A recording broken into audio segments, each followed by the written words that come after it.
आपका स्वागत है स्टोरी यूनिवर्स में। आंसू हिंदी निबंध बालकृष्ण भट्ट।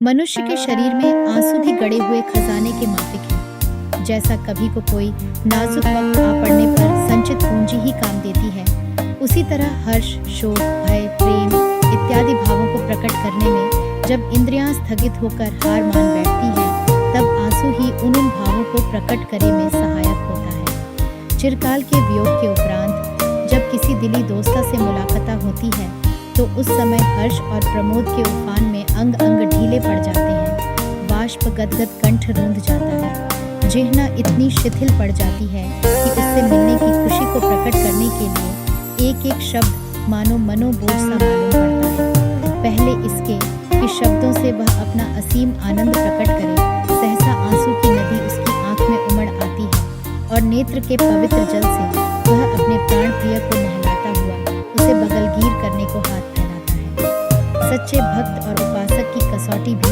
इसी से हो सकती है। अपने उपास्य देव के नाम संकीर्तन में जिसे अश्रुपात न हुआ, मूर्ति का दर्शन कर प्रेमाश्रुपात से जिसने उसके चरण कमलों का अभिषेक न किया, उस दाम्भिक को भक्ति को आभास मात्र से क्या फल।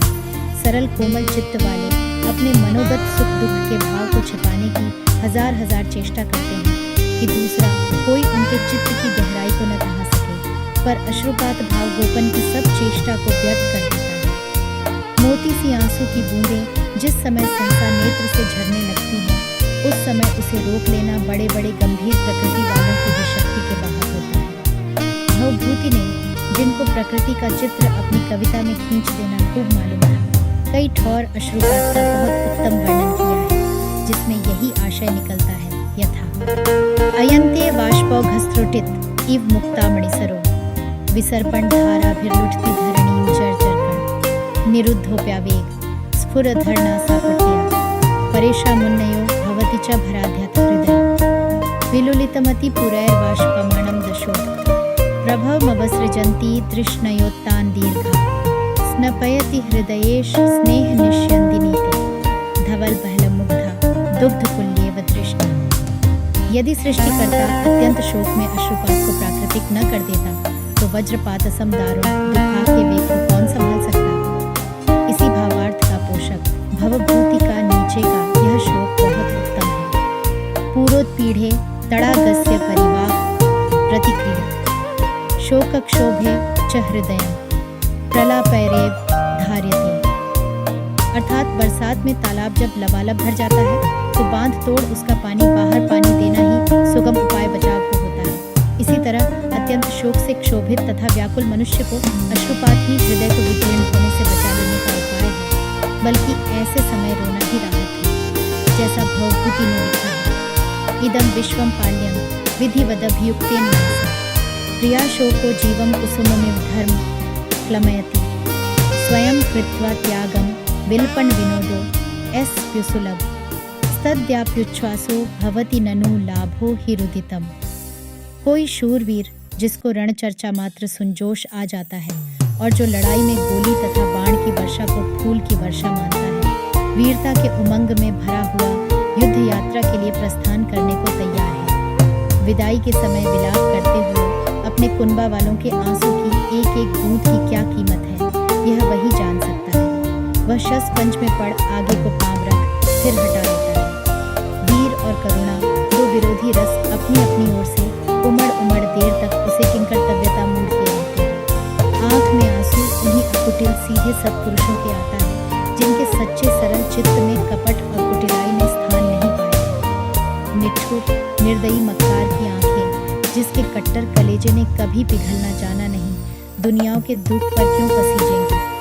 प्रकृति ने चित्त का आंख के साथ कुछ ऐसा सीधा संबंध रख दिया है कि आंख चित्त की वृत्तियों को चट पहचान लेती है और तत्काल तदाकार अपने को प्रकट करने में देर नहीं करती। तो निश्चय हुआ कि जो बेकलेजे हैं, उनकी बैल सी बड़ी बड़ी आंखें केवल देखने ही को हैं। चित्त की वृत्तियों का उन पर कभी असर होता ही नहीं। चित्त के साथ आंख के सीधे संबंध को बिहारी कवि ने कई दोहों में प्रकट किया है, यथा कोट यतन कीजय तव नागरि नेह दुरई कहे देत चित चीकणो नई रुखाई नैन तहै निगोड़े नैनिवे, गहे न चेत अचेत, हों कसी कै रिस्क करन, ये निरखत हंसी भी।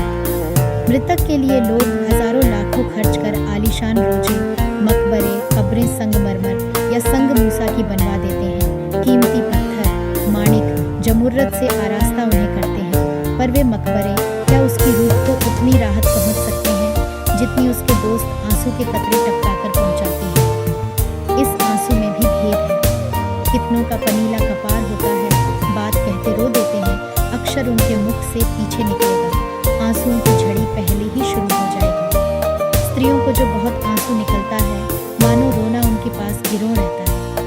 इसका कारण यही है कि वे नाम ही की अबला और अधीर है। दुखा के वेग में आंसू को रोकने वाला केवल धीरज है, उसका टोटा यहाँ हरदम रहता है। तब इनके आंसू का क्या ठिकाना है। सत्वशाली धीरज वालों को आंसू कभी आता ही नहीं। कड़ी से कड़ी मुसीबत में 2-4 कतरे आंसू के मानो बड़ी बरकत है। बहुत मौक़ों पर आंसू ने गजब कर दिया।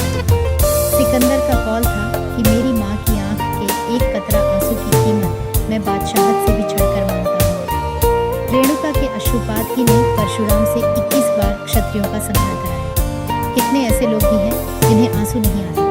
इसलिए जहाँ पर बड़ी ज़रूरत आंसू गिराने की हो तो उनके लिए प्याज का गट्ठा पास रखना बड़ी सहज तरकीब निकाली गई है।